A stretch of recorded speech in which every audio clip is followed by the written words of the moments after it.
The antique typewriter clacked alone in the attic, its keys untouched for decades, until tonight. I'd inherited it from an uncle I barely remembered, but the urge to write on its yellowed paper was irresistible.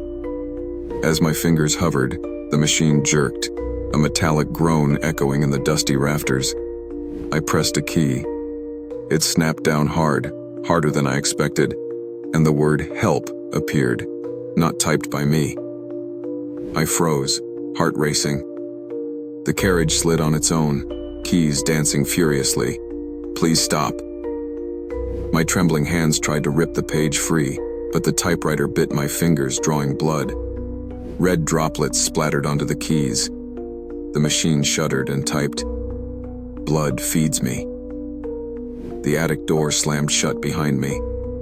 I yanked at it, but it wouldn't budge. The typewriter continued, words bleeding onto the page. One more story. I screamed as the keys hammered faster, spelling out my name over and over. Then, silence. The paper ejected, blank, except for a single line. "You are the story now." In the morning, the typewriter sits quiet, waiting, a fresh sheet loaded, my name faintly embossed in the ribbon.